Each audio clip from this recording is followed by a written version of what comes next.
Grunt.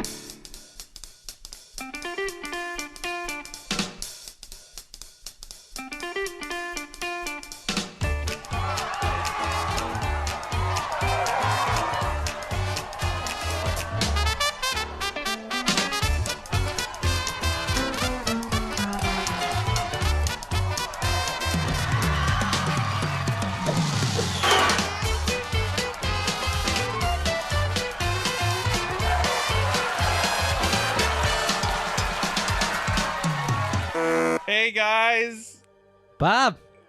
Hey, Bob. who are you? I am Jimmy George. I am a script consultant and a screenwriter. I am Jamie Nash, and I am a screenwriter. And I'm Bob Rose, and I do read the last page of a book before I finish it, just in case I die. Wow. Just so you know how it ends. Welcome to Writers Blockbusters. Right, today we're going to talk about When Harry Met Sally, Yeah. a movie that I just said to you guys never thought I would talk about on a podcast. Yeah. I'm glad. So I'm kind of excited about it. Yeah, I feel like it's unique among all the stuff we've talked about. I have a weird admission to this I was telling Bob about earlier. I don't know that I had ever watched this movie end to end all the way through until this podcast. But you've seen it all the way. But when I watched it, I knew every scene, so I guess I had watched. So familiar. It's so familiar. Yeah. But not even and I'm not even exaggerating. Like I had seen kind of the connective tissue scenes, like, or, so I remembered the whole thing. So I guess I have watched it or something, but Yeah. I must have watched it in chunks or something. I feel like I could say that from my cable days, back in my childhood. Yeah. I watched a lot of chunks of movies. Now I just watch the movies in full. Media's changed. Right. But, Like nothing surprised me in it. Even scenes like them in the restaurant with Carrie Fisher and, and stuff like that. Like I'd seen all of these scenes. It wasn't just like the diner scene or something that most people had seen, Well, it's just, but it is kind of a movie that's iconic, right? I mean, people. for sure. Yes. yeah, like I feel like even today it's still looked upon as the romantic comedy kind of. Yeah. Well, the modern age romantic comedy. Just to give you a reason why I wasn't seeing this movie back in the day. So this movie came out in 1989. It finished number 11. Okay. Just ahead of The War of the Roses. Okay. Wow. Okay. Which I was really into. A movie as a kid, I was like obsessed with because my name was Rose. I'm not even joking. Wow. I didn't even Like I always considered it really cool. The Roses I was young enough War. where I was like, "Oh my god, our name's in a movie, That's Mom! great. Look." Yeah. It made That's great, Bob. when Harry Met Sally made $92 million domestically. Wait, They didn't have the 89. foreign. That's monies without for it. inflation. That is without inflation. That's correct. Wow. Good. Yeah. That's really good. So They said it cost 14 on the extras. They said it cost 14 million. Let me see what Box Office Mojo has for it. It has NA. So that means Yeah, 14. Rob Reiner, because it was Rob Reiner's company, right? Yeah. He said Castle it cost Rock. 14 million. Yeah. Meathead directed it. Yeah. Right. So Dead Poets was next at 95. Man, what a different world. Wow. There's the movies you're just saying is like completely That are the different top. world. Yeah. Parenthood was number 9. Wow. At 100. Not an action movie yet. I'm surprised this movie is this Wow. old. I wouldn't have predicted this. Another movie I haven't seen, actually. Driving Miss Daisy. 106 million. Wow, more than both Yep. of those. Ghostbusters 2, 112. Okay, genre. Back There we to the go. Future 2, 118. That's at 6. Honey, I Shrunk the Kids, 130. Wow. Wow. That's But at 5. the top ones were not genre. Yeah. That's pretty amazing, Yeah. though. Yeah. Look Who's Talking, 140. Hell That's like yeah. Yeah. the blemish on the 19. Yeah. One day we should do a Look Who's Talking. Yeah, exactly. Lethal Weapon 2 at 147 million. Okay, there you go. You get into an action. Yeah. Indiana Jones and the Last Crusade at 197 million, and Batman at 251 million. And those Awesome. are your top 10 movies of 1989. I've picked a couple for us to do this year because they're the anniversary years. Oh, yeah. So there's going to be a couple on that list that are. I know on that my list just made yeah. me feel super old. Yeah.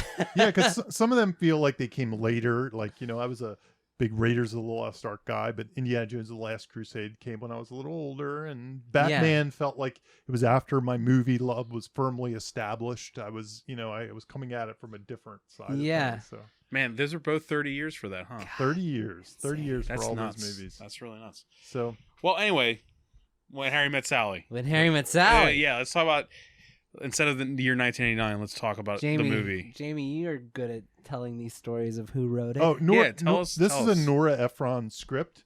I read a book. A legend. Yes. Yeah. Yes. I read a book years ago about her movies in general. I think I wish I should have looked it up before I went into this, but it was like how Nora Ephron saved a genre, and I'm sure if you Google Nora Ephron and books, She's had some missteps though. she has, and it Bewitched. Which one? She made the Bewitched movie. Oh, the Bewitched movie. Yeah, yeah. right.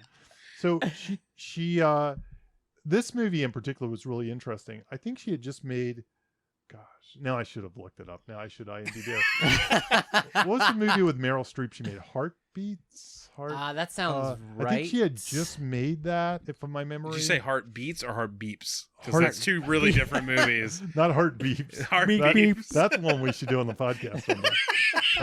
Heart Beeps. The Andy Kaufman movie for anyone right. listening. Right. Classic. Andy Kaufman classic. I'm going to look her up really quick just to make sure I'm not making stuff up here. But anyway, so she wanted to make a movie with Rob Reiner. The interesting thing about it, she pitched him movies, he pitched her movies. And I think it just came about from Rob Reiner saying the thing about two people can't be friends, and because sex always get in the way and all that stuff. Well, Yeah, this movie is about Nora Ephron and Rob Reiner possibly dating. Did you guys watch any of the extras on the? How'd you guys see this? See what? The movie when you rewatched it. I Did you watched admit- it on DVD, but I didn't watch it. So the Yeah, extras, DVD. they talk about the Genesis, Uh-huh. and she was basically, he was telling her. So he had this idea. We can bounce back and Okay, forth yeah, because sure I don't thing, know it sure all. thing. Yep. This script was in development before he made Stand By Me, Okay. and yep. before he made what came after it that was equally as huge of a hit. Princess Bride. Princess Bride. Princess Bride. So they were working. This script was born out of discussions. Heartburn was the movie I was talking about. Heartburn. This Oh. script was born. Okay. So when was Stand By Me? Like 85? Well, I'm in her world. 86. But, 7? Okay, so let me get it. I don't really. it was you could in be right, yeah. gestation for like 5 years. Right. And basically, how he described it is he pitched her this idea, and it was basically the horror stories of his dating life. And she Yep. was kind of appalled by the things he was telling her, the realities of the dating world from a man's perspective. And he basically asked her to put the female perspective on the things that he was describing to her of how a man views dating in this time in 1989.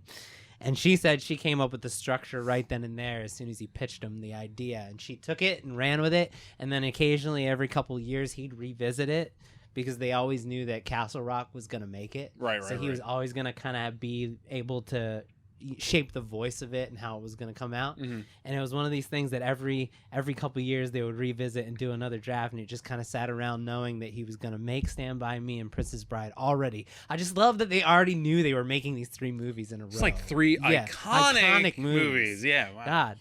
It's why I always think Rob Reiner is kind of underrated. if Absolutely. You know, He hasn't really had a triumph in a while. I know. Though, Yeah. But that 3 movie run is. and then he has other things like Misery in there, and I you love know, Great this- movie. there's just so many other things that he has in there that Yeah. I've always rated him pretty high. I think he gets forgotten for some reason. A lot of in time. Today's generation. When you bring him up, everybody's like, yeah. Yeah. Oh, Honestly, man. when he's brought up, it's usually it's because of All in the Family, not because of what he's done behind the camera. It's a good call. Yeah, Yep. kind of like Penny Marshall a lot And of they times. and I, the I Penny- agree. and the story The that- two of them, it's a very similar story. yeah, the television to television, film. yeah. And they But look at this run, R.I.P. just super quick. Look at this run. He has this run of movies. Like I always play this game. Who had the best like 4 or 5 run of movies? Yeah. Spielberg. Yeah, Spielberg. Right, Spielberg's yeah, up there. Spielberg. So Yeah. Stand By Me, Princess Bride, Harry Met Sally, Misery, A Few Good Men. Jeez. home run, Wow. home run, Yeah. home run, home Wow. run. Crazy. Yeah, that's Crazy. insane. Yeah. So- Back to back to Yeah, but back. look at- he was but in the zone. I think if you go past that, though, it starts to get a little bit rocky. Yeah, but I mean, But if you But- go before that, you say, dude, one iconic Yeah. movie. That's enough. look, and you know? I left off This Is Spinal Tap and The Sure Thing which were because before them. The Sure Thing I'm not sure is as But this is Spinal quite Tap. there, but this is Spinal Tap. If we legend. switch Yeah. those, he'd have 6 for sure. 6 Yeah. classics almost. Yeah. And so The Sure Thing is fine. Sure Thing's fine. Yeah, it's just yeah, I don't know if it hits Yeah. with the rest of them. No, I don't know. it doesn't. cut me off if you got more anecdotes, but some of the things that I learned on the extras that were fascinating to me is he did not want Billy Crystal originally to play this Yeah, role. He did not right. imagine it because it's him. Because basically Harry is Rob Reiner. No, that's what I was Yeah, saying before. yeah, That exactly. wasn't me saying it. I read that. Yeah. Yeah. That it was the two of them, I pretty mean, much. well- yeah. I think here's the way I read it. The book is more from her perspective. I heard she was hoping Rob Reiner would play the part. Like that was always her wish. Wow. I mean, he is a performer. Yeah, she thought- that makes sense. She Yeah. thought only Rob Reiner would work as in the role, and eventually they got to Billy Crystal, but because Rob Reiner just didn't want to do that. But she Yeah. thought eventually he would do it. Yeah. She'd be able to convince him, or he'd just be like, "I have to play this part. It's me." Anyway, that's the. You know, it's Nora a Ephron dumb, song. it's not a script thing, but a dumb reason why I think he wouldn't have worked is he's super tall. And Yes. One of the things I like about this movie is that the two of them they have this weird like same height, equal height. footing. They look right on Yeah. screen together. Well, they you- look like you a think of perfect that couple. Aesthetically poster. pleasing. That The poster is them standing next to each other, yeah, walking. especially yeah. when it's in wide. It's kind of like they're standing It's apart. perfect. There's a perfectly- balance yeah. to it Yeah. that Billy Yeah. Crystal brings with Absolutely. her, and yeah, it not just a script works. thing, but very important to the storytelling Yeah. somehow and the way we absorb it. Yeah. Yeah. Right. No, but I didn't know. Even to this day, I thought that "I'll have what she's having" was an ad lib, but it wasn't.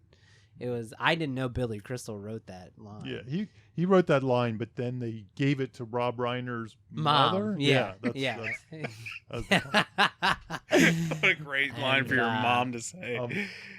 And he also wrote the end line after they reshot the ending 3 different Oh. times. Mhm. Like they had 3 different times where they came back and reshot the ending, which is crazy to me. Like that's Well, a huge scene. we're gonna to talk. kinda, We're gonna talk about the ending Yeah, because yeah. there's a lot to talk Yeah, about keep that going. ending. Okay. Yeah. Well, the only other things I have, the thing the book really emphasized to me was that these conversations and stuff that they had were really stolen directly from real life. So Yeah. almost all these kind of quirky conversations. Nora Ephron, she orders her salad the way Meg Ryan orders it, great. things like that. Yeah. And Rob Reiner said, you should put that in there Yeah. one day when they were eating lunch. That's what you should do. And so all of these things came from real life, which is a great way for writers to actually, to steal things. And this is the way, when they say write what you know and stuff like that, it's not necessarily that you're writing the story of like how you had this tragic breakup or how you graduated from college or some stupid It's thing. the bits. It's the bits. Yeah, It's Yeah. the bits Yeah. that are the key. those truthful. Yeah, and they Small- fit everywhere. Just Yeah. something somebody will say. or if I can be may, I feel like roped in. in a weird way, movies like Well this said. kind of influence the Kevin Smiths of the world later on. Yeah. Like, you know could what I mean? see the transition into This that. is Woody Allen-ish, I guess. Yeah, but, it is. But I mean, this to me feels like a mature Kevin Smith movie Yeah. before he existed, and he That's a probably good learned a call. lot from these. It's characters quibbling and talking about Yeah. their The banter idiosyncrasies is and very the banter, much, right? Yeah. Yep. It's Yeah. it's a the types of things when you're trapped in a car you have to talk Yeah, about with the person. exactly. which That's we're what- going to talk about genre and how this breaks Yeah. it, but like a movie like this, which I feel like I was exposed to a lot as a kid, the plot and the story, it never was the reason I loved these things. You don't love this movie because of the plot. No. Yeah. I would even go so far as to say, I've brought this up before, but that Robert McGee triangle Yeah. where the top one is arch plot, and then you have on the right side it's the surreal stuff and the like now I can't Like think the of name. artsy. Yeah, exactly. But then on the other side you have the mini plot, and on the left side, and the mini plot is what this is. I think. Yeah, I think It's so all mini too. plots. It's Yeah, more yeah. like real life. There's not a huge plot There's involved. not a ticking Yeah. clock. or Coincidence No. sometimes comes in. It spans time, that kind of Yeah. thing. So it doesn't have like logline wise. it does kind of fit this. It doesn't have like that really strong goal obstacle stakes thing. Yeah. Like if you say the goal is two friends who try to remain friends without falling in love or something, I guess is kind of the goal. Like it's the sex can thing, a friendship be maintained without sex getting in the way? If that's the goal, the obstacle isn't that crazy. You know, it's not like they're constantly running into each other naked or something. You know, and the stakes aren't that bad either. Well, it's not life or death. If this friendship were to end and they were to fall in love, it Yeah. doesn't feel life or death. Yeah, So it's like a fulfillment stakes essentially. there's something different going on So here. you know what I said to myself out loud for some reason when I watched this? I said it's a movie that succeeds on authenticity and not craft. Yeah, I don't know That's why I well like watched the said. movie and I was like thinking about what I would say on the podcast. It all rings true. And that's what I was like. I was like, it's so authentic. It doesn't Yeah. matter. It can meander. I don't even care. Yeah. And it does. It meanders a lot of the time where I'm just like, okay. It's a strange movie where it works within convention, but then also is interesting of how it constantly is breaking the rules, following the rules, breaking Yeah. the rules, following the rules. Yeah. It's It's a a strange one. balancing act if there ever Absolutely. was one. Yeah, it's totally aware of what came before. It's definitely one of those things. Yeah, where, it's like the self-aware Yeah. rom-com that's in the time of rom-coms not being self-aware. and it was while still appealing to that. Yeah. Whoa, what happened? because when you're rewatching it and they're using kind of Casablanca as the pop culture reference for Of the true love. for the great love story, Mhm. and it's funny because now it's not, it's kind of like something you Now talk I think about. This people look the back Harry and they're Met like, I wish I Sally. had a Harry Met Sally love. It's Yeah. kind of taken up that. It's kind of like how Conversation piece. Sleepless in Seattle replaced that other movie on the Empire State Building that I can never Exactly, Because it was talking Yeah, about, 'cause it talked about it. Affair to Remember. A remember. Fair Fair to to Remember. remember, yeah. And the reason Yeah. I know that is because of 30 Rock, not because what was it? Affair to Men Black? Yeah. Right. That's great. Yeah. Yeah. It's That's why I wanted to talk about it it's because also- it's so weird. It's a Moving my weird, mic. great movie. Mhm. I think then a lot of them, Harry and Sally, are both they're better characters for people now to look back at and be like, I'm more, because Harry's like this, anxiety-ridden, dark, kind of 2019 cynical guy. 2019 guy, but he was unique then. Yeah. Where now he's like kind of standard. Yeah. Yeah, I right. know that guy. Yeah, I know that guy. I've been that guy. He's way less eccentric. He would be viewed as way True. less That's eccentric true. by But this audience. But back then, to- they were probably like, "This guy, man, always talking about death." And To Yeah, bring it back, exactly. to bring it back though, the reason that this works is because back then, since it was written with authenticity by Rob Reiner and Nora Ephron, they were kind of unique. yeah, Their perspectives were unique, Yeah. and that's why it worked. They said things that could bring out the idiosyncratic things in the audience too. You know what I mean?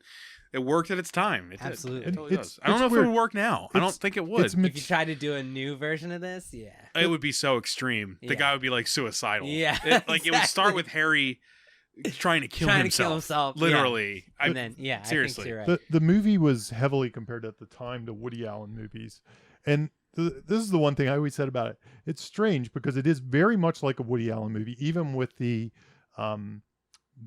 interview sections Yeah. that break it up and things like The that. fourth These- wall breaks. the- and- yeah, the chapter breaks and things, but it also isn't like that. Like it's more I always found it more accessible or more everyman. It's way more commercial than a Woody Woody Allen. Allen's- And it's Woody not Allen's darker. pretentious. right. Woody Allen's more morose. Yeah. This, you know what I mean? I also think Woody Allen stuff is very like I say pretentious. I think Woody Allen stuff is very pretentious, and I don't think this comes off as I don't feel like this movie's pretentious. an air of No. pretentious at all. That Yeah. to me, that's the difference. It's, The other thing that I mean, even down to like the photography, like this was Barry Sonnenfeld that was the director Yeah. of photography for this movie. But it doesn't look like Men in No. Black, No. does it? no, but it Yeah. does. It does have a certain accessibility to it. I don't know. It's like the wider shots, the framing. Yeah. There's certain stuff. I agree with you. Not stuff we talk Yeah. about here, but still, there is some. It's your very accessibility. standard Hollywood story, but it's told differently. Yep. Yeah. Yeah. I mean, It's unique in its time. I guess this was a genre when it came out, right? But It was, right? I mean, I don't know enough was about the the history of rom-com the in rom-com. 1989? I would say I can do some quick math just by saying type in Julia Roberts and see what comes up. Pretty Woman But was Julia, just that's around that time. But that's 90s. That's like Yeah. 91. What it was? Let me say, because this is 89. I like how we do all this spontaneity. Yes, but it's we don't okay. look it up beforehand. We got plenty to talk about with this movie. We so, do. I mean, I could keep But going. I feel like this. I feel like the rom-com as even a term was not completely established yet. It's a good call. I don't didn't think it was. about it. Then again, I was also a child. I was a child too, so I can't. Jeez, Jamie, come on, Yeah. man. Well, He's not that much older. Huh? rom-com wasn't really my genre when I was a kid. Right. But Yeah. And honestly, to me, rom-com came about with Julia Roberts. Okay, Like, no, that's what no, I your feel. perspective is better. I'm agreeing with you. Yeah. And that I came, don't- so Pretty Woman, which was Julia Roberts' first rom-com, Which year? 1990. Okay, so after this, so And- this might have kind of That's what I'm saying. Is sparked I don't. that. I think that we're saying we wrote down how does this break genre? I'm like, did it break the genre? Yeah. Or did it make the genre? yeah, kind no, of? that's a good call. Because then it's like, here's like kind of the cynical rom com, but then it's like they were like, what if we made these? What they weren't cynical? They were Yeah. sweet. Right? You know, what if It kinda took take this Harry and- out of it Yeah, and put in the That's other so guys from the interesting. movie? that's so Right. interesting. And You know, and it's gonna. Interestingly enough, though, I remember from that book, so Sleepless in Seattle, when they were casting that, they were trying to cast Julia Roberts in that movie. That was the big thing. They Yeah, wanted yeah, to yeah. get her to be in it at that point. That's so funny and because not she so was unfortunate. the romantic comedy. There you go. Yeah. So then Meg Ryan came back with Sleeps in Seattle, and then You've Got Mail. Right. I love both Right. of those movies. He He loves You've Got Mail. Well, it's fun. It's fine. I'm kidding. It's fun, man. He likes I'm the easy. original movie, the French. The French version, right? That's right. Yeah. Yeah. So there's this book that is a great book, and how I was introduced to this guy was I used to go to these creative screenwriting expos in the late 90s and early 2000s, and they were incredible. And there was like all day, Friday, Saturday, Sunday for a weekend at the LA Convention Center, just screenwriting classes from 8 a.m. to 8 p.m. And Right. you would go for like a 90 minutes of one subject. So this was one of them. There's a book called Writing the Romantic Comedy by Billy Murnett. Now, it was written in 2001, so maybe some of the references are kind of won't land with everybody. But I wanted to see how this movie compares to his. What he said He then. says he has 5 secrets of writing a great romantic comedy. But now that you kind of consider that maybe this kind of created that subgenre, it might be like it was modeled after this movie. You know what? I said that, and I kind of came up with the idea while we were talking. So So Right. this it's is a a weird great thought point. that I didn't yeah. even think about until we started talking. So Yeah, because certainly there are things that influenced or predate. I mean, is the Annie Hall rom-com? This feels more like it- like this feels like if you took a rom com and Annie Hall and then put something right in the middle. yeah. This is that. Yeah, With agreed. that, whatever that so is. Yeah. meaning like it's like It's a the more spring, accessible Annie the Hall, springboard more to more accessible. commercial romantic comedies. Okay, so number one, the central plot conflict, if you have a plot, which this one doesn't, must be connected to the romantic relationship. And he used examples like Romancing the Stone, which is a great one. Yep. There's Something About Mary. It's all about how the two of them are going to get together. And the central story question should always be beneath everything. Will these two people end up together? I was gonna say before you said that, Jimmy. I was gonna say this movie. This movie kind of feels like it created the Will They Won't They? Yeah. Doesn't it a little bit? So I Like, don't know enough about love stories before Neither this do to I. speak with any Yeah, authority. I don't There's really probably either. some people who are like, you guys. We're only. Yeah, We're only You guys talking- are idiots, we're man. We're morons. Yeah, we're not talking about. We shouldn't be referencing history. We're talking more about the script, but it's a good point to talk about. So okay, so that's his. That's not even his secret. That's his like number one thing you need to do above all things. So his secret number one is chemistry must be shown on the page. We have to see two characters interact, and every single time we see them on screen together, we have to think to ourselves, they should be together, and we have to root for them to be together. I feel like that's. It definitely does that. And I feel like I've seen romantic comedies that don't do that, and they're not as good. You know, when you're like, I think this person could be with somebody else, it's not as deepening. So the first secret, it passes that. And it does it by the fact to me that Sally doesn't stop talking to him. Yeah. Even in the car ride, you're like, normally this person would just shut off. She never does. Their chemistry is Yeah, they so have chemistry. It comes off great. Yeah, from Moment that one. first scene. Yeah. Yeah.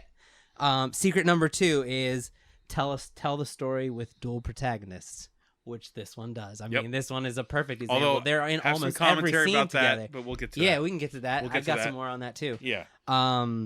Secret number 3 is tweak the love story formula. Tell it non-traditionally, which this one does. And it uses examples. Billy Murray uses examples. Sleepless in Seattle, the lovers don't meet until the last scene.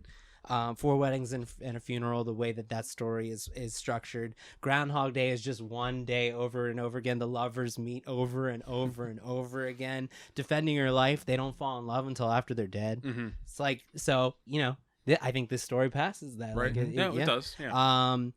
Romantic means secret number 4 is romantic means sexy, comedy means funny. So you got to deliver on the comedic promise of the premise through physical comedy, comedic set pieces. It doesn't do that at all. Funny dialogue. Yeah, it doesn't really. It's got the dialogue. It's got the dialogue, but there's no like Harry doesn't trip and fall like in a zoo or something. Yeah, it doesn't have Yeah. it doesn't have the physical comedy. There's no there. like Rob Schneider. Hey, what if Harry worked at a zoo? In None fact, of that. when I was watching it, I thought it would make a great play.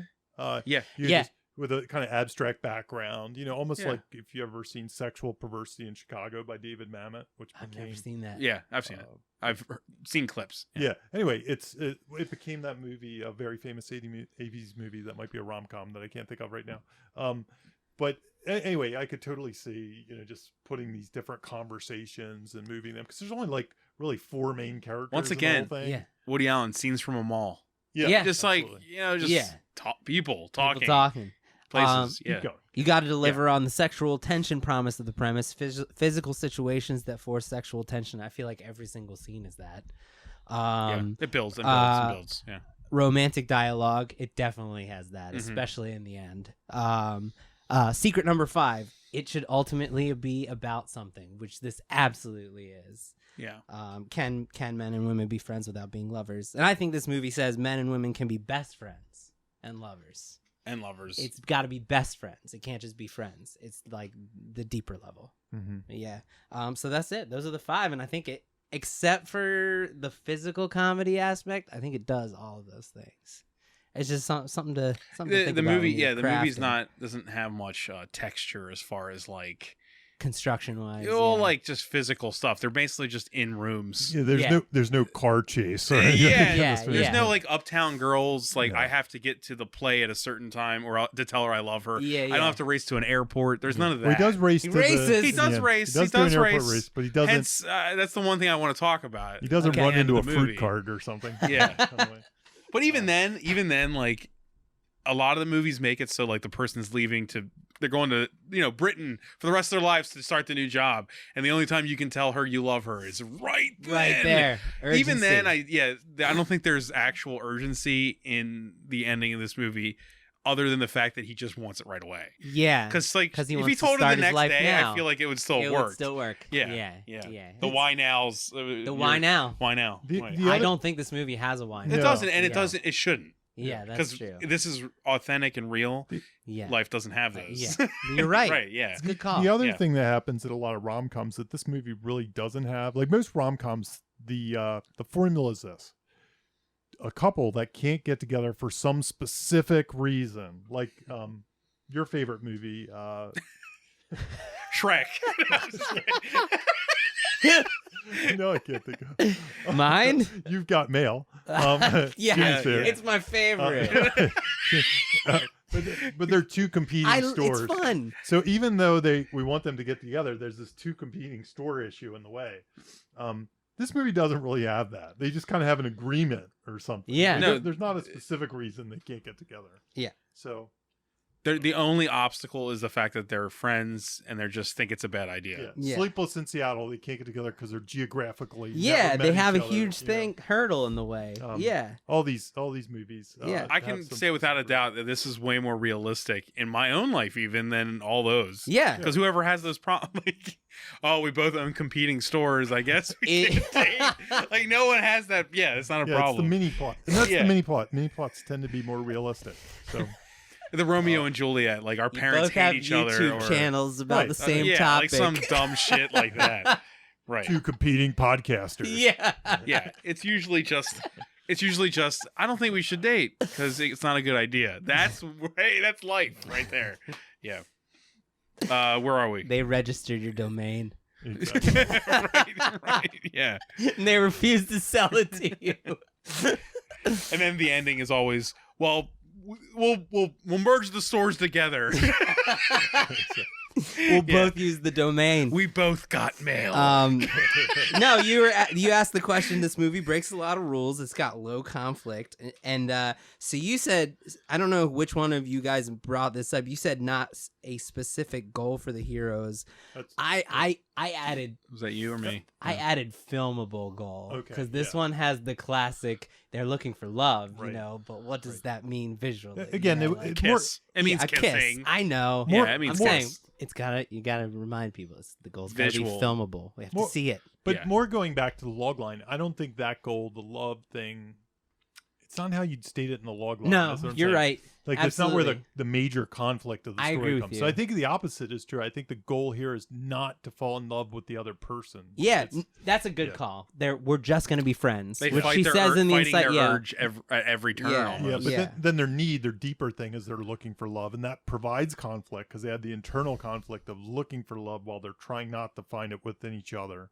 Not that provides a huge conflict because we don't see them struggling. Oh, I need to love this person. yeah, It's more this kind of, I don't know, fate kind of thing. Like we Yeah. know because we're the observers, we're the chorus Yeah. watching that these two should get together, but instead they're just not. You know? Yeah. So it's a strange movie when viewed that way. yeah. Um, 'cause- It does have a way of making the audience feel omniscient. Yeah, it does. It does. We Like, know. we That's know why what it our resonates opinion so needs to be much. on this. yeah, we are the matchmakers. Yeah. Yeah. Right. Yeah. We all know what you should do. Yeah. Right. We're just waiting for the credits. So it's more putting tension to us. Like when is this going to turn the corner? Yeah. It's an unusual That's movie. a good call. Their But their it's goal is to not hence be what we were together. talking about before. That the way this movie does it, it's genius, and we're all waiting for that moment. Yeah. You know, and how many times have we seen that since? You know, like The Office did it for 4 years. You know what Yeah. I mean? Like it's Playing on that. it's a Yeah, dangling carrot Yeah. in front of the audience. Just like Yeah. it's what you want more than anything. Well, here's the weird thing about the difference between The Office and this. Like I would say, in The There Office, is, I'm not saying it's the no, same. I you know, understand. yeah. But in The Office, there's this huge tension among them because they both do love each other. In this movie, I think they're perfectly happy being best friends. Yeah, no, you know? they are. Which And The Office also had like the I'm engaged or we're Yeah. working together. We can't. Yeah, right. There thing. was more conflict keeping them from being together, and their No. goal was almost to be together. where- Harry and Sally love each other just as much as friends Right. as they probably would as lovers. Like Yeah. it doesn't diminish how much they love each and, other. and that's why I mean the goal is Yeah. even soft because it's not like these are two Soft. sexually charged people No, and- who are fighting not to work on their urges because it'll destroy their friendship. They're just almost testing this theory. I that- think their lives are great as long as the other one's in it. right. And It doesn't necessarily have to be romantic. You know what I mean? Like I could almost settle for them being friends. Yeah, me too. I'm not. It doesn't. I want to jump the gun a little bit here. Yeah. We'll go to the end question as opposed We to can the talk middle. about the end. I Yeah. mean, there's, Well, I was. But You I jump the think- gun, and I'll go back because I got some. Okay, no. No, we'll I'm not jump. saying skip the gun. Yeah. I'm just saying jump the gun. But just because we're on the topic, I think this movie, in some ways, we talked about this, and I heard that Nora Ephron and Rob Reiner wrestled with the ending because they didn't feel it was realistic or true to their cynical sensibilities. And the ending kind of has it both ways, in some ways. You know, it kind of proves this point. But I think to an extent, the movie is trying to make the case, like the happy ending of this movie is also making the case that two people could be best friends. But then in the end, it shows that they get together, so it kind of has it a little bit both ways. Yeah, it does. I kind of always assumed that they got divorced like 5 years later. I don't view That'd be it. a great crossed sequel. my mind. Yeah. I don't. Oh man, That would it be would a great almost be like the yeah. suns. What is it? What is Sunset, The, yeah, after the Sunset. Linklater. Yeah. Yeah, the Linklater You could trilogy. do a version of that. Yeah, they could do a bunch of jumps. I mean, Yeah. maybe Please don't. now might be really. Don't do that. But John Cougar Mellencamp could be in it now that Right. Meg Ryan is remarried. yeah. The weird thing about Harry is that I don't know if I totally believe him running out of that room to go to the party thing. Is that's your issue with the character? You If don't I think had- it earned that? If I had an issue, I think that in the end he's his biggest saboteur. The movie seems to play that out completely, Yeah. and it's like I don't think this movie would be notable now. We wouldn't be talking about it if the ending was different. Because that ending, the ending's earned. Like Jamie said, the ending's earned, and it's the reason it was such a huge hit and it's iconic. But at the same time, I'm like, I think it might be a better movie if he would. We know that they could be happy and in love, but if he chose to just be like, nope, I can't do this. So yeah, Does that make sense? Yeah, It's no, a better because- movie, but it wouldn't be a notable movie. if Woody they did Allen that. would have done that. yeah. That's yeah. what Woody Allen would have done. But this Because- isn't a Woody Allen movie. Well, I think what you're speaking to is it's so honest Well, and so They truthful. struggled with how to write the ending. We're struggling with how to like figure it out. Yeah. It's- Yeah, so it's because yeah. Well, he said that to the very almost to the day they were starting shooting, he was ready to fight for a downer ending. Yeah. Rob Reiner, and the only thing that solidified the ending for him was that he fell in love with his wife on the set of the movie, and so he That's felt kinda like that's he kinda felt nice. like that was he felt like that was like the universe telling him that like this should be a happy ending because finally I understand how this could be real because he met his wife on the set of the And movie, which it is a cool wouldn't- story in itself. It wouldn't be the movie it is if the ending was different. I Right. believe that. I don't think people would have. But I love that come to the it. day they were starting shooting, Yeah, he it was is. like, "I don't But want it that's- to end this But way." isn't that probably what made the whole movie unique? Is up Yeah. until that moment they were unsure, just like Yeah. the damn character. And I- After 5 years of gestation, this right. script. the thing that sticks with me when I go away from the movie too is the interview sections. Mhm. You know, the kind of documentary kind of, which are all scripted. You can read them in the script. They're Also very 100%. fresh for the time. Yes. So Very they're, fresh. They're all 100% in the script. So They're not That's real. awesome. They're not They're real not people. real. No. But there is something about it when I juxtapose them in the end. You know how they do this bookend version where they Yeah. have some people in the beginning and then they have them in the end.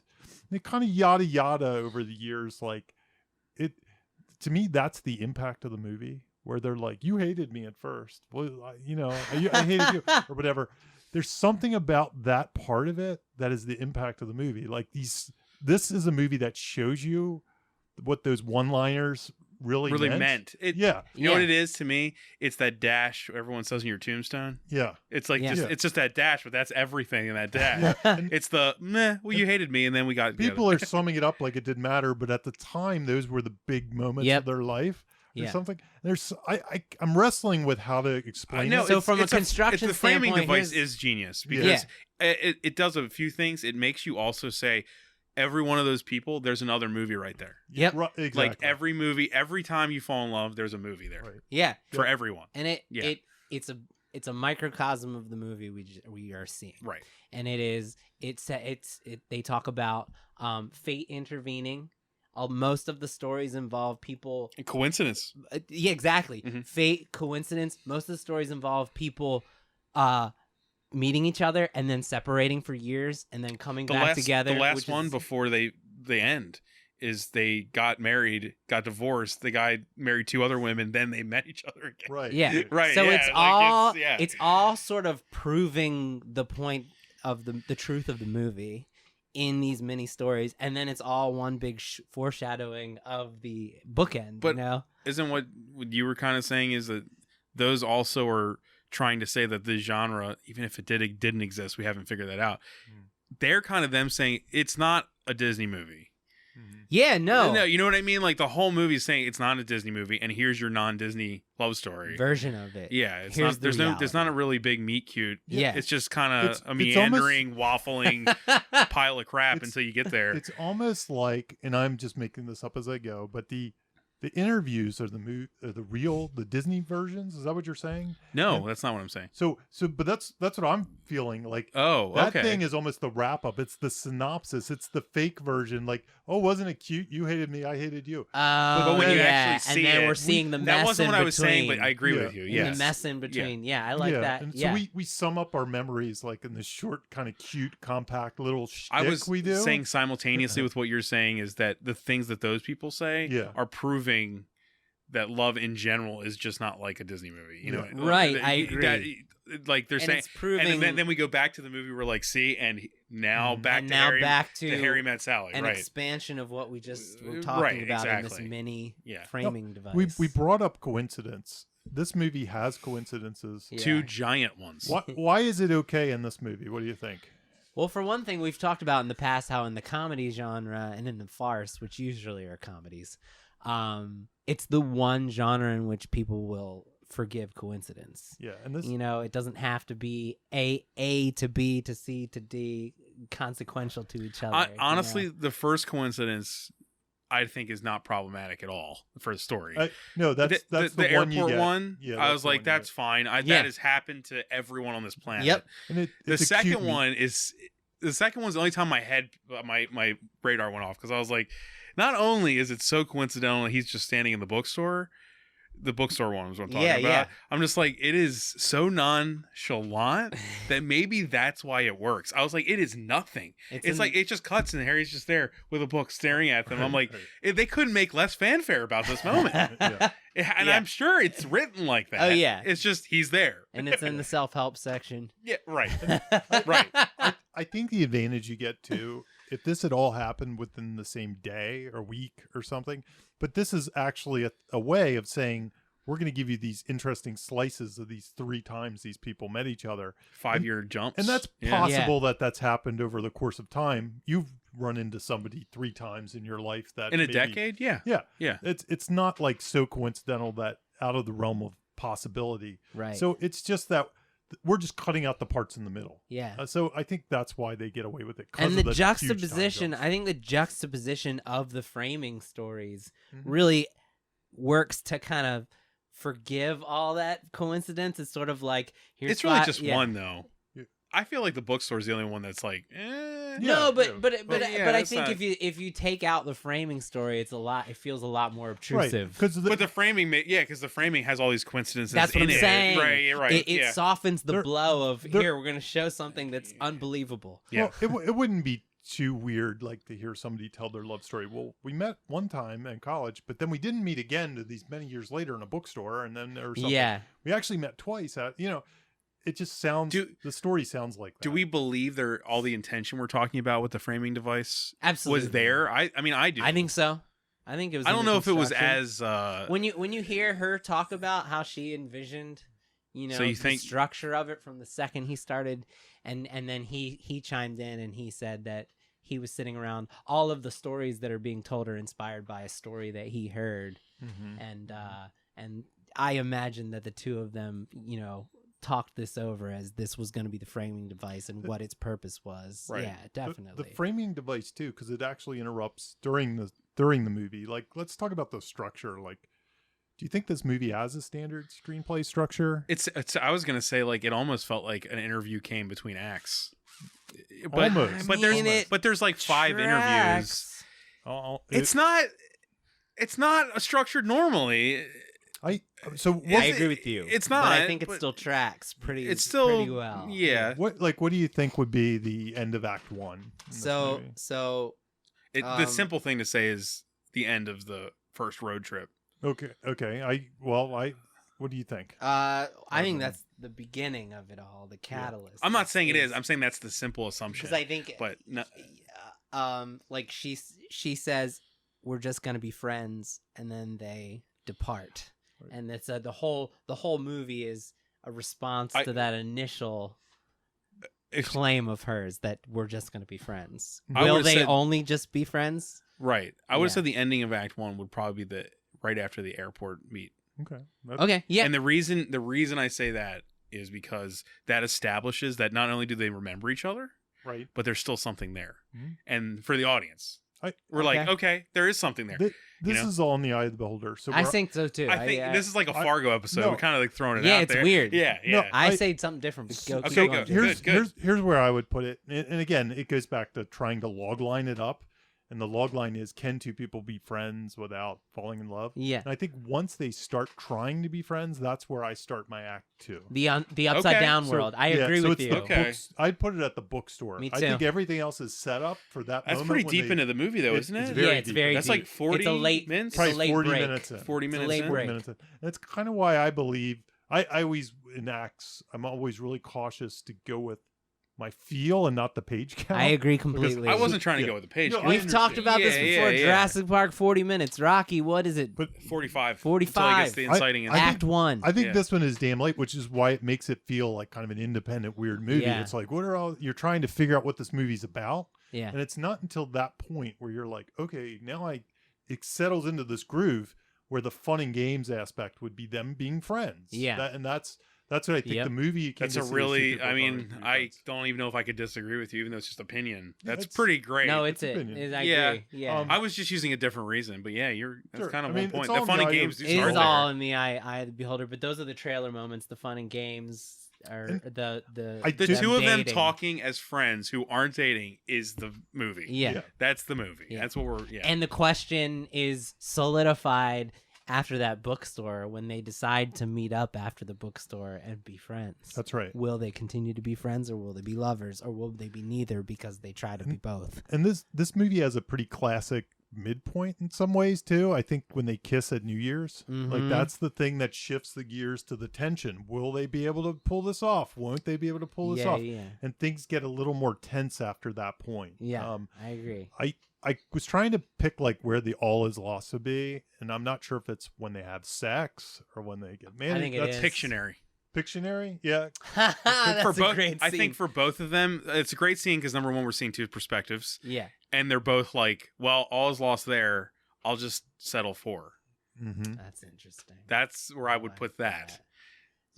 So do you think Dark Knight of the Soul would be the sex then? Well, I was debating like where exactly that would come. That's so crazy. Yeah, it's pretty crazy, but it's Dark not- Knight of the Soul. That doesn't Yeah. sound completely off, though. No, it definitely doesn't. Well, here's where I was actually thinking. I was thinking the all is lost could be when she finds out about her.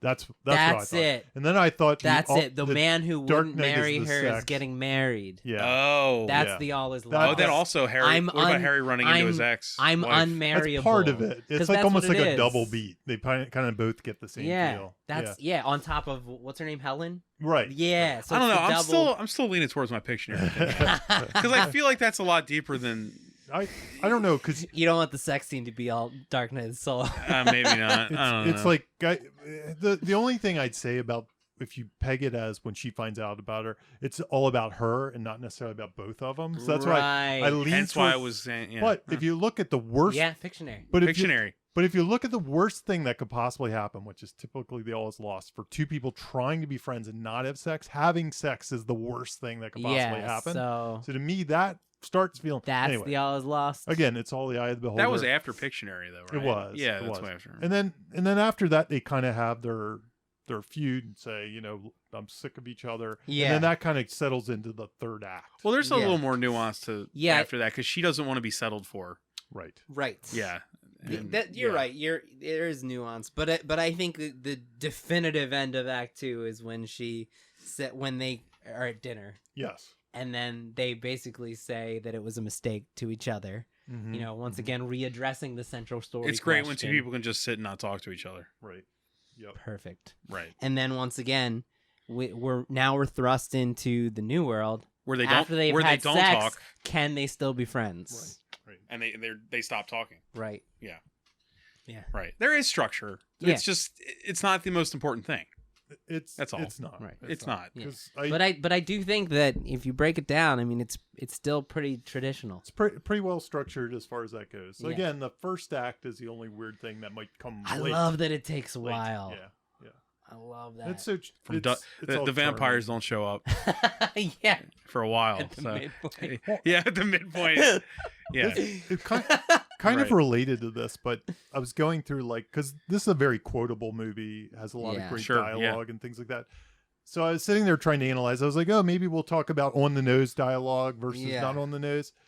And while there is some of that, a lot of this dialogue is dead on the nose. It's very but I think there's a good reason. I think because these great scenes, they're kind of like two people sharing secret knowledge of stuff about the other sex. And so they're being very frank with each other. They're not beating around it. They're just saying things like, you're high maintenance or whatever. It's almost like they're doing light stand-up routines. They are. Yeah. That's exactly it. About the opposite sex. About the opposite sex or about their sex. Yeah. Men do this. Men are from Mars, women are from Venus. By the way, also a reason this movie probably doesn't hold up very well for a lot of kids. I was trying to figure out, I guess this movie invented high maintenance, a term that I've used throughout my life. I mean, I don't know that I shouldn't say it invented it, but for the how about this? It popularized.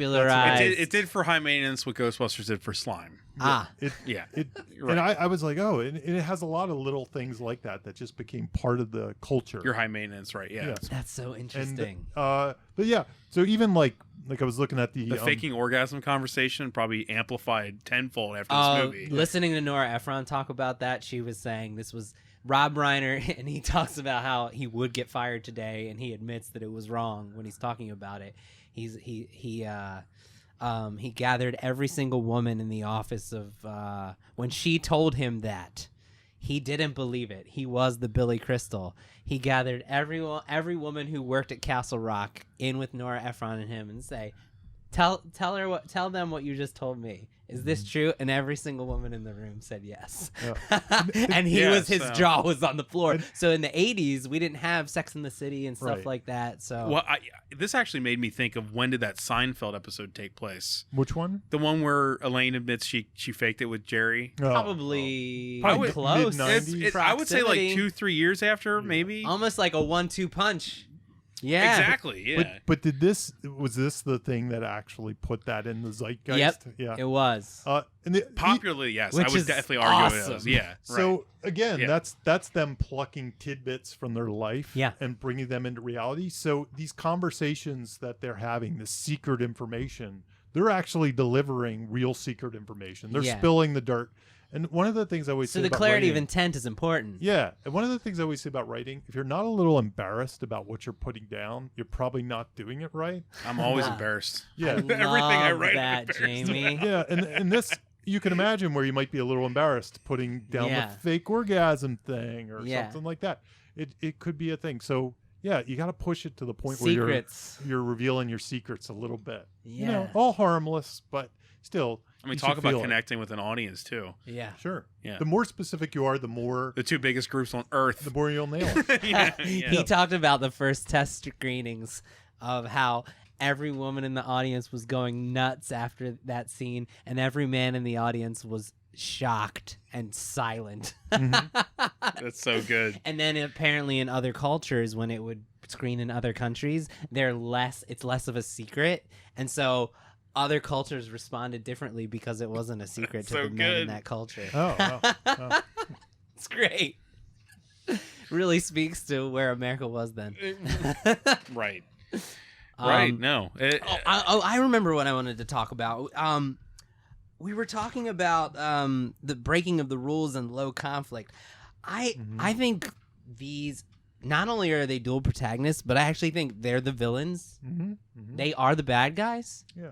Like if you were using this from a constructive standpoint and you were constructing their own story, villains. They are the bad guys, and the reason they're the bad guys is because they keep trying to date other people, which gets in the way of the ultimate end of them getting together. And also, I think there's value in looking at this from a wrong way goal and a false model, which is there's constant wrong ones. There's Joe, the wrong ones. There's Helen. And there's all these other possible future suitors, mates that they talk about and they aspire to, which is a false goal, Right. And then it shifts when Harry realizes that she's the one all along. It shifts to, and the whole time, we haven't really talked about false goals very much, and I didn't really write much on this, but the wrong way goal model is where the the whole time we know what they should be trying to achieve, Mhm, and the entire time instead their emotional issues are forcing them to seek something else. And then we as an audience are trying to get them to course correct to seek the right goal, which is getting together with Meg Ryan. And so I think this is a good example of a wrong way goal, false goal. Yeah. And I hadn't really thought about it. I kept looking at what you said about the goal, and I was like, there's got to be a way to track that. The strange thing, when I think back to rom-coms, it's hard to think what their goal is, because it's usually not like, I'm trying to save the world, and in the course I fall in love, because then it's not a rom-com anymore, right? So there is this, I work at a newspaper and I'm miserable. Yeah, exactly.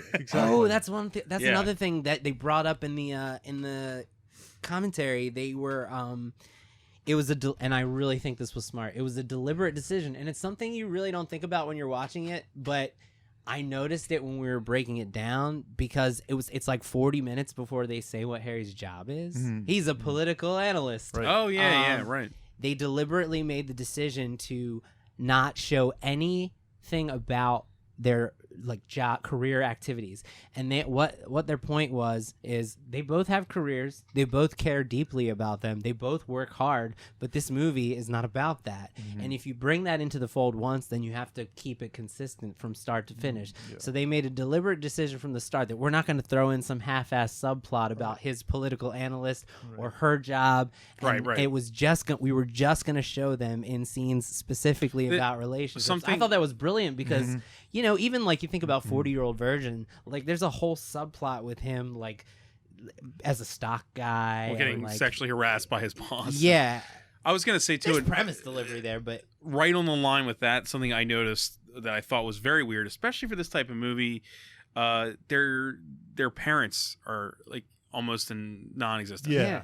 I've you know what I mean? Like, it's something that I thought that like they would be in there somewhere, but they're not really. The only characters, and we haven't really Friends. mentioned them, are their two Bruno friends. Kirby and Carrie Fisher. Yeah. Yep. Who are the couple that do the exact opposite. They meet and they're instantly in love. yeah, Like within 5 minutes, they're instantly in love. There's no, they're like the opposite Harry. Have you ever That's heard how of the term? I mean, I'm sure you use this strategy and just have your own name for it, but happy occasion slams. So you take the issues that a character, for instance, a perfect one is a happy married couple can't have children, and they go and they walk. They're having a stroll, and they walk past a playground, and they see a couple that's just like them with a child. It's a happy occasion, but it hits their emotional needs and core, and it hurts. And also could be the reverse too. And you can have unhappy occasion slams, and you can have happy occasion slams. Should I have a kid? And then you see a kid. You see a dead, you hitting hear your parents, or you want to get pregnant, and then you have two characters who just got pregnant, and the reverse is they lost the child. She's having a baby. So it's an unhappy occasion slam, where, oh my gosh, what do we do?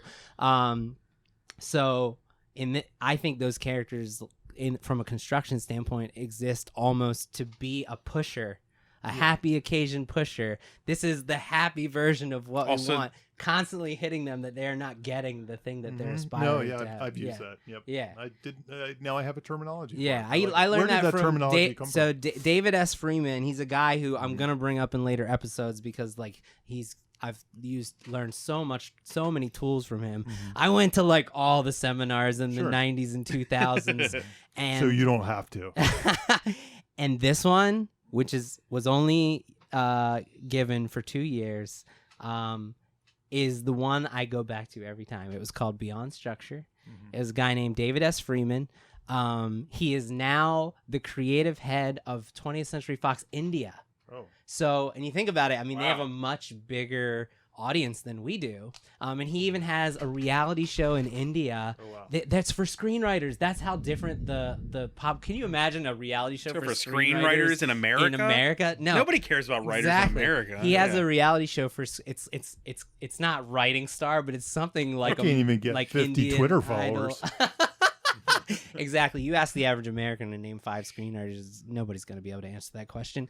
But anyway, so no, the better question was name name screenwriters who aren't also directors Yeah, that that's you the love. question. Exactly. That and no one, That's barely really anyone can difficult. do it. I mean, yeah. we Because are- Jamie asked us that, we can Yeah, barely it's, do it. It's really tough. Yeah. It's a tough question. It's not something you get famous from. Listeners. There's their hope for you. Yeah. Anyway, yeah. Why are you wasting their so- time with this?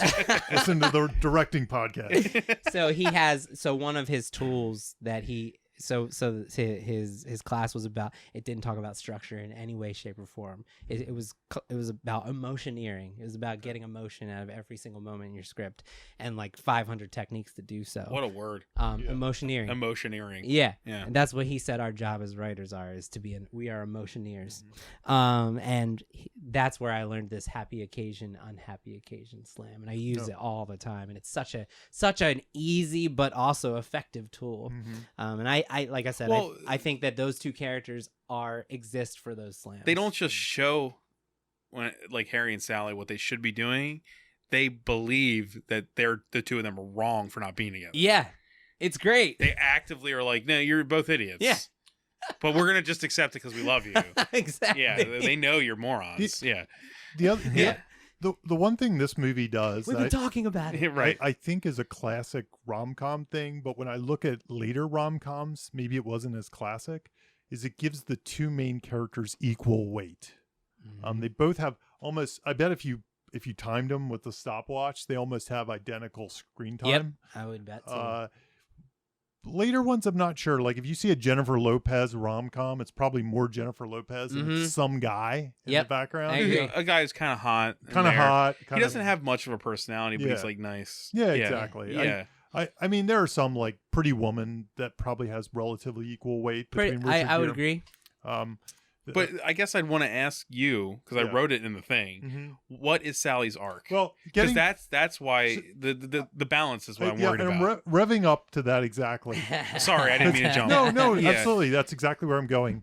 So usually in a movie Segue. with equal Yeah. weight, there's each character learns something from each other is the typical way. I'm not sure that happens in this movie. Like there are two halves of the same thing and they need to come together to be But it's whole. about, they learn something about themselves, not through the other person. There's some via, but not example. from. Yeah. And it's, I don't know what that is here. Like asking what the arc is, my handle here, I don't have an answer right now. I didn't analyze it in this way, so I'm not, and it's such a mini plot movie that it doesn't feel like it's really I don't laid think out. it's necessary. I just want to know what you But- guys think. Yeah, That's all. thoughts. The Casablanca thing leads me Yeah. like that was my bells going off was It's the there Casablanca for a scene. reason. Yeah, the two differences of opinion on the Casablanca scene. Like I latch into that, but for all I know, Nora Ephron could have just threw that in there because that's an argument her and Rob Reiner had. Yeah. They put it in. And there. we're finding the profundity in it. Yeah, It's like, we're finding yeah. meaning where there isn't, which is But- like Well, the typical. Casablanca thing's where I would actually go with my answer. Okay. Where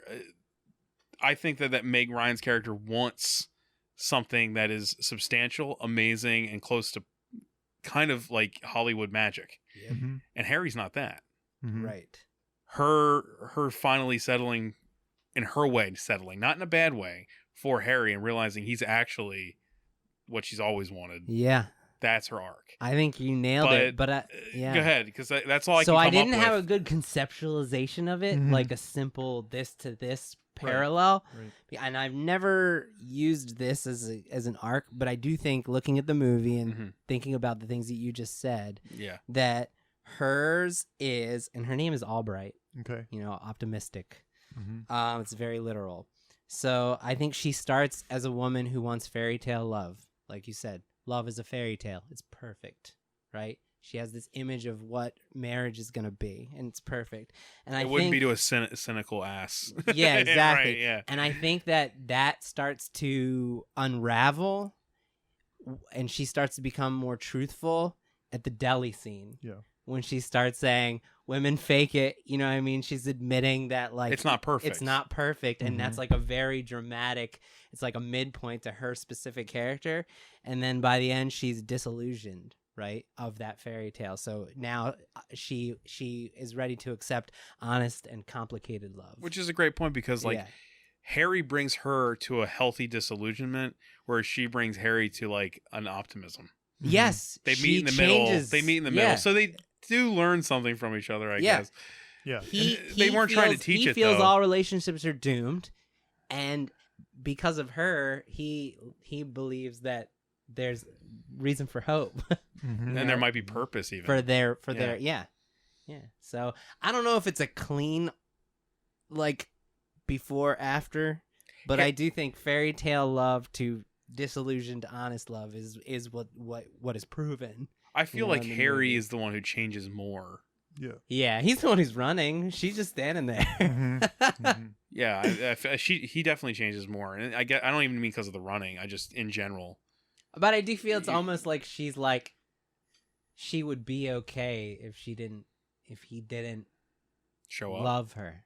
Like there would be another man who came Well, around who was here's- real. She wouldn't be okay with him not being her friend forever. Though. That's true. I think they both want that to end. That tension needs to end. Yeah. Not Yeah, not to hit on the I Casablanca. feel like we're gossiping about people that exist, Yeah, but that's how good the movie is. rich yeah. they are. not to hit on the Casablanca thing, but it's strangely the reverse in some ways because Harry likes the ending of the movie and she doesn't. That's so interesting. Okay, so she goes in the direction. I don't want to hang out in a bar somewhere. I want to go out and have kind of the nice lifestyle with the rich guy.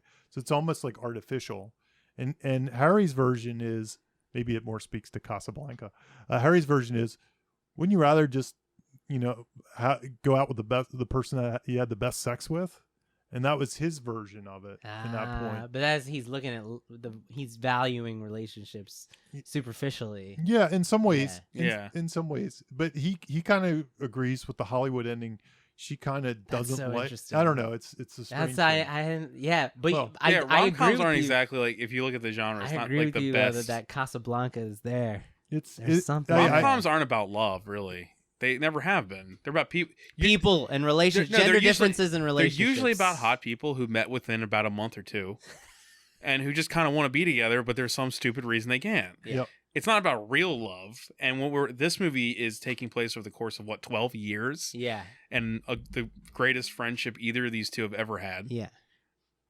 It's about actual love. I think it is. Yeah, it's about actual and love. and It's not, that's why I go back to the fairy tales. Like she's like, all love is perfect, and he's at the very first scene. He's like, you haven't had good sex yet. You haven't had real relationship yet. And she's like, what are you talking about? Well, Because she's speaking about it as in such perfection. right. Most movies in general are. It's the Rolling Stones song. It's you can't always get what you want, but you try sometimes you get what you need. Yeah, They don't get what they want. They get what they need. that's perfect. So that's almost all movies are that. Yeah. Right? So a typical rom-com where it's like, I want to have the best bookstore, like Jimmy's favorite movie, You Got Mail.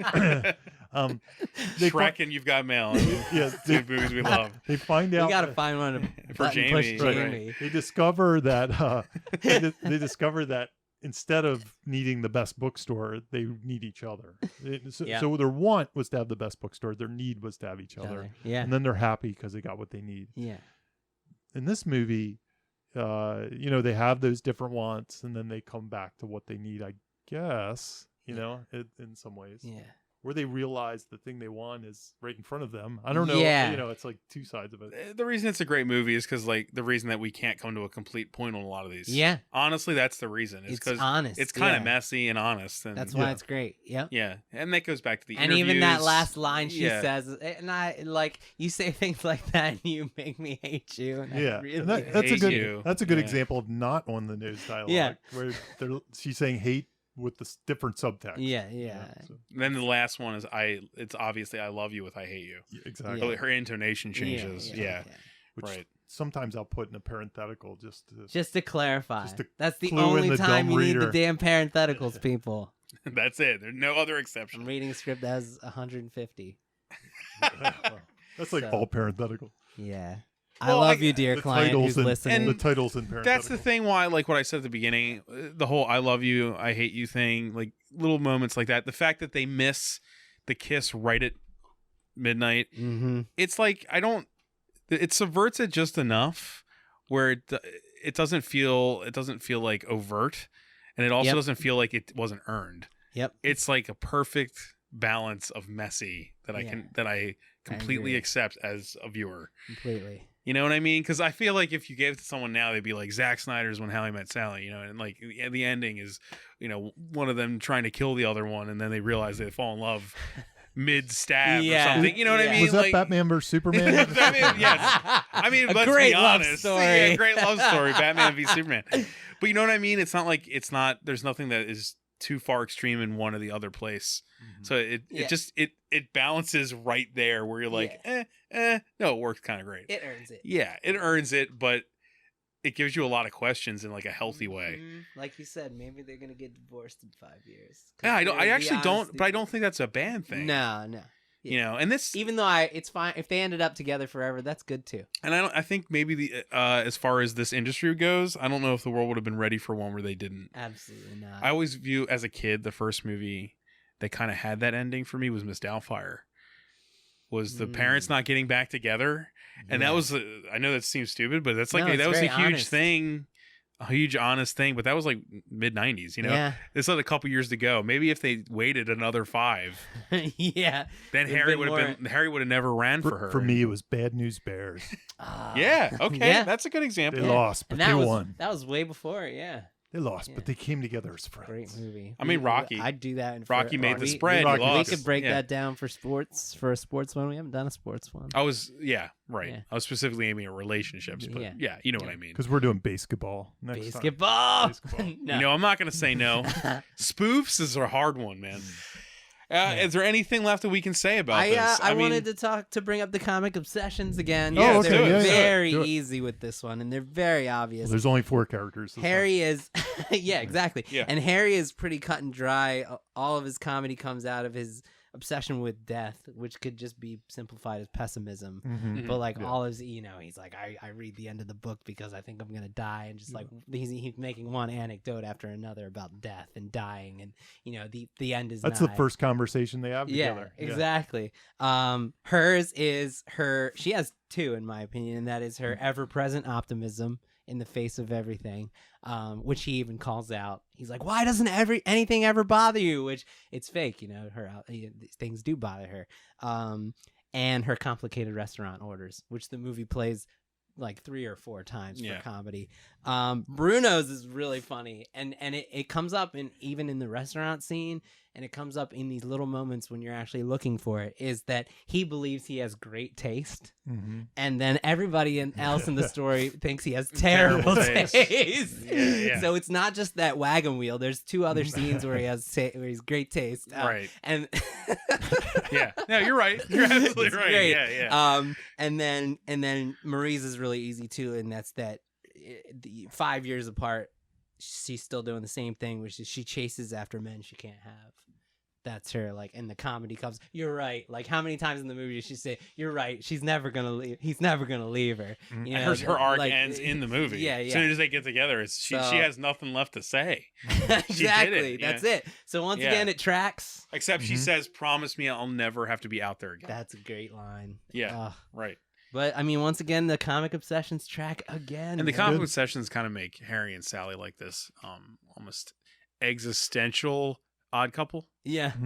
like Yeah. slob versus snob type Yeah, thing. exactly. You know, but Optimist, pessimist. Optimist, Yeah. pessimist. Yin Yeah. and the So yang. easy. Yeah. Albright and Burns. On paper, they shouldn't live together, but in practice, they're obviously perfect for each other. Yeah, Yeah. right. Yeah. Yeah, that's yeah. good. Yeah. Anything else, Alright. guys? Nah, this was fun. Nothing. Yeah. Do you want to plug anything? No, I'm good. Really? Hey, if you are looking for script notes, you can find me at scriptbutcher.com. I am right now booked till June 7th, and I don't know when this is going to air, but yeah, check me out. Jamie, you got anything to plug? I have nothing to plug. I'm going to plug Jamie Nash Okay. at thank you. Jamie _ Yes. Nash Underscore- for Twitter. Yes. So follow Jamie and everything that he says. Let me give my Venmo. Your SoundCloud. Here's my live journal address. So, okay, All guys. Thanks for listening. Thanks for listening to this. This is a weird one, but I like it. Yeah, I like Yep. it too. Yeah. All right. Bye. Bye, guys. Bye-bye. Thank you. You have just listened to Writers Blockbusters, a screenwriting podcast featuring 2 professionals and another guy. Available only on Thundergrunt.